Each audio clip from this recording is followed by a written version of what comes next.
តើអ្នកអាចទទួលយកអាពាហ៍ពិពាហ៍ដោយគ្មានស្នេហាបានទេម៉ាន់នៅទីនេះតើនោះជាកាបូបថ្មីមែនទេ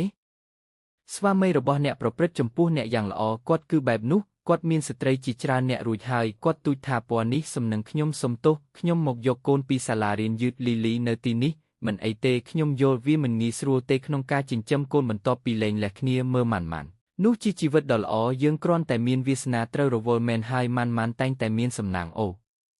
សំណាងអ្វី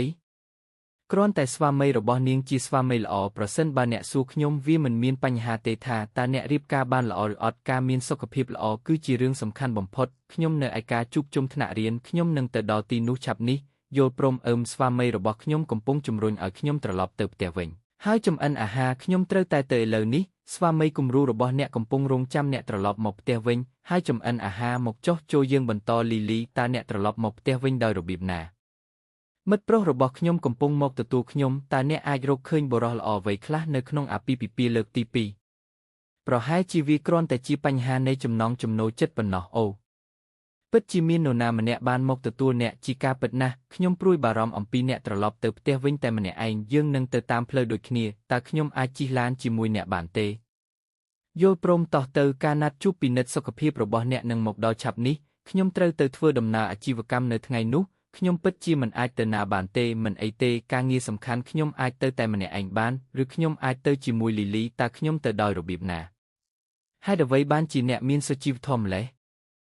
អរគុណសម្រាប់ការមកពិនិត្យសុខភាពជាមួយខ្ញុំនៅថ្ងៃនេះគុំនិយាយវាអីការរៀបការជាមួយអ្នកគឺជាសំណាងអាក្រក់ណាស់ខ្ញុំគ្មានអ្វីក្រៅពីចំណាយលុយទេតើយើងនឹងរកលុយពីណាឲ្យអ្នកញ៉ាំ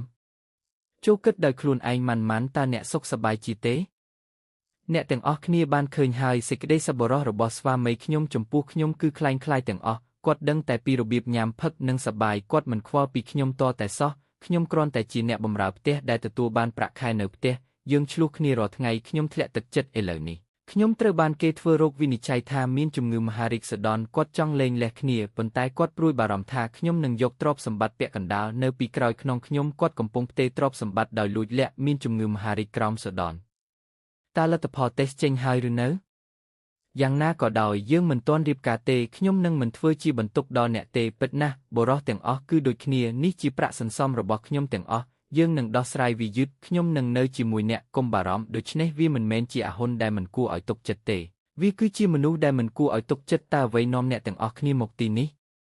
យើងបានយកសម្បត្តិស្នេហាមកឲ្យអ្នករៀបការហើយឬនៅមែនហើយសូមអបអរសាទរ